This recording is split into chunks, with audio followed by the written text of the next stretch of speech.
ایران بس حادثے میں شہید افراد کی میتیں پاکستان پہنچ گئیں۔ C-130 طیارہ 28 میتیں اور 16 زخمی لے کر جیکب آباد پہنچا۔ شہباز ایئرپورٹ سے میتیں آبائی علاقوں کو روانہ۔ ایران کے شہر یزد میں جاں بحق پاکستانیوں کی نماز جنازہ بھی ادا کی گئی۔ وزیر اعظم کی خصوصی ہدایت پر ایران سے طیارہ میتیں اور زخمیوں کو لے کر وطن پہنچا۔ وزیر اعلیٰ سندھ مراد علی شاہ کا ایران حادثے میں شہید ہونے والوں کے ورثاء کے لیے فی کس 50 لاکھ روپے مالی امداد کا اعلان۔ زخمیوں کے لیے 10 لاکھ روپے کا اعلان۔ کہتے ہیں چیئرمین بلاول بھٹو کی ہدایت ہے کہ تمام انتظامات اور معاوضے کے جاری ہونے کی رپورٹس دی جائیں۔ پاکستان کی بنگلہ دیش کو سیلابی صورتحال سے نمٹنے کے لیے مدد کی پیشکش۔ وزیر اعظم شہباز شریف کا بنگلہ دیش میں تباہ کن سیلابی صورتحال پر دکھ اور رنج کا اظہار۔ ڈاکٹر محمد یونس کو خط میں کہا پاکستان اس مشکل وقت میں ہر طرح سے بنگلہ دیش کی مدد کے لیے تیار ہے۔ اس کڑے وقت میں مجھ سمیت پوری پاکستانی قوم کی ہمدردیاں بنگلہ دیشی حکومت اور عوام کے ساتھ ہیں۔ حکومت کو ٹف ٹائم دینے کے لیے JUI اور PTI کا پارلیمان میں ساتھ چلنے پر اتفاق۔ PTI قیادت کی JUI سربراہ مولانا فضل الرحمان سے ملاقات۔ دونوں جماعتوں میں فاصلے کم کرنے کی کوشش پر بھی بات چیت۔ دونوں سیاسی جماعتوں نے پارلیمان میں قانون سازی کے لیے کمیٹی تشکیل دی اور باہمی مشاورت سے آگے بڑھنے کا فیصلہ کیا ہے۔ رؤف حسن نے کہا مستقبل میں ملاقاتوں کا یہ سلسلہ جاری رہے گا۔ کمیٹیاں آنے والوں دنوں میں آپس میں ملاقات کریں گی۔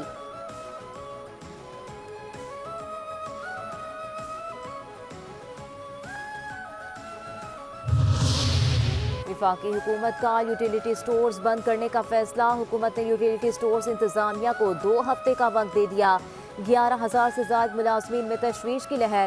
یوٹیلیٹی سٹورز کی بندش سے کروڑوں پاکستانی سستی اشیاء ضروریہ سے محروم ہو جائیں گے۔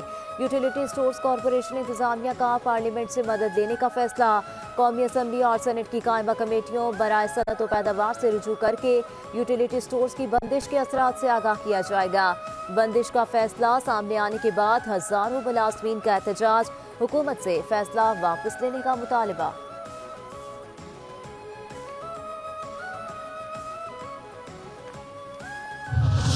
وفاقی حکومت ناکام ہے۔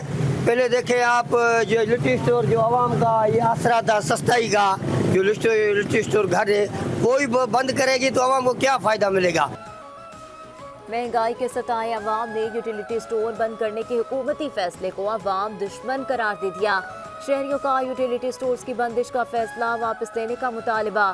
کہاں حکومت ریلیف دینے کے بجائے چھین رہی ہے۔ ہزاروں ملازمین کو بے روزگار کرنا امکانہ فیصلہ ہے۔ یوٹیلیٹی سٹورز بند کرنے کے بجائے ان کی تعداد بڑھائی جائے۔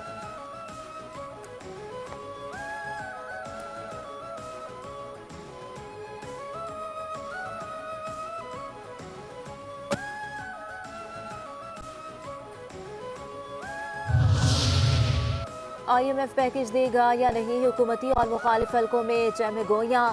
وزیر خزانہ نے پیکج نہ ملنے کا تاثر مسترد کر دیا۔ وزیر خزانہ محمد اورنگزیب کی میڈیا سے گفتگو۔ کہتے ہیں دوست ممالک ایگزیکٹو ڈائریکٹرز کے ذریعے IMF کو اعتماد ملیں گے۔ رواں سال پاکستان کو $2 ارب کی بیرونی فائنانسنگ کی ضرورت ہے۔ ماضی کی طرح شور مچایا جا رہا ہے کہ IMF اسٹاف معاہدے کی منظوری نہیں دے گا، مگر ہم پر امید ہیں ستمبر میں IMF کا بورڈ منظوری دے گا۔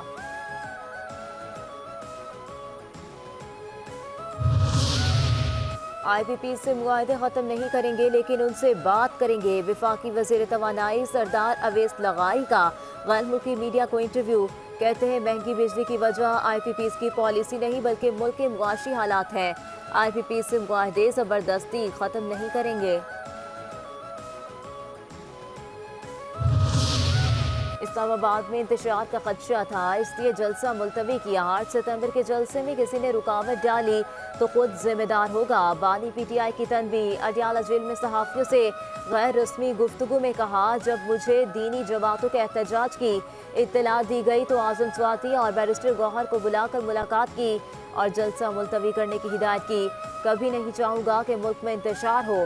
گزشتہ روز اگر جلسہ کرتے تو خدشہ تھا کہ ایک اور نیا 9 مئی بنا کر PTI کے گلے میں ڈال دیا جاتا۔